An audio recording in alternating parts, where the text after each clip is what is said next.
бас мэдэж байсан. Эцэст нь үзэгчдийн амьсгаа дарсан аниргийн дундуур шинэ удирдаач тайзан дээр гарч ирлээ.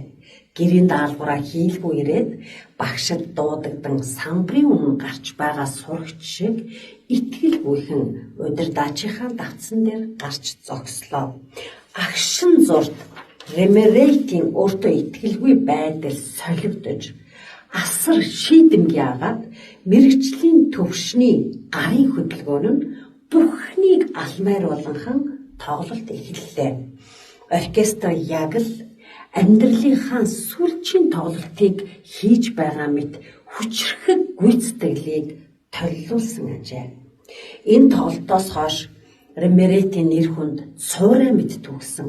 Норвеги удирдаач Питтсбургийн театрт жинхлээ зогсоогүй.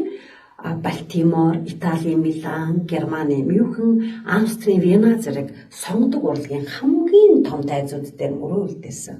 Питтсбургийн тайзан дээр тесэлсэн Ремерейтийн бөмбөгний нууц нь хөгжмийн ур чадварт нь биш, харин биеийн хилэмжинд нь байсан юм а.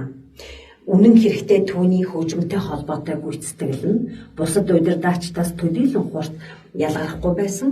Гэвч гарын хөдөлгөөн, зоримог харц, өөртөө итгэлтэй зогсолт, дайчин шинж чанар, эдгээр нь ёр бусын байсан.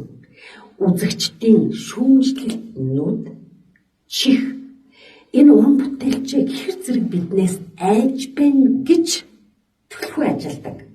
Үзэгчд өөрөөс нь айдаг хулчгар уран бүтээлчийг үзэн яддаг.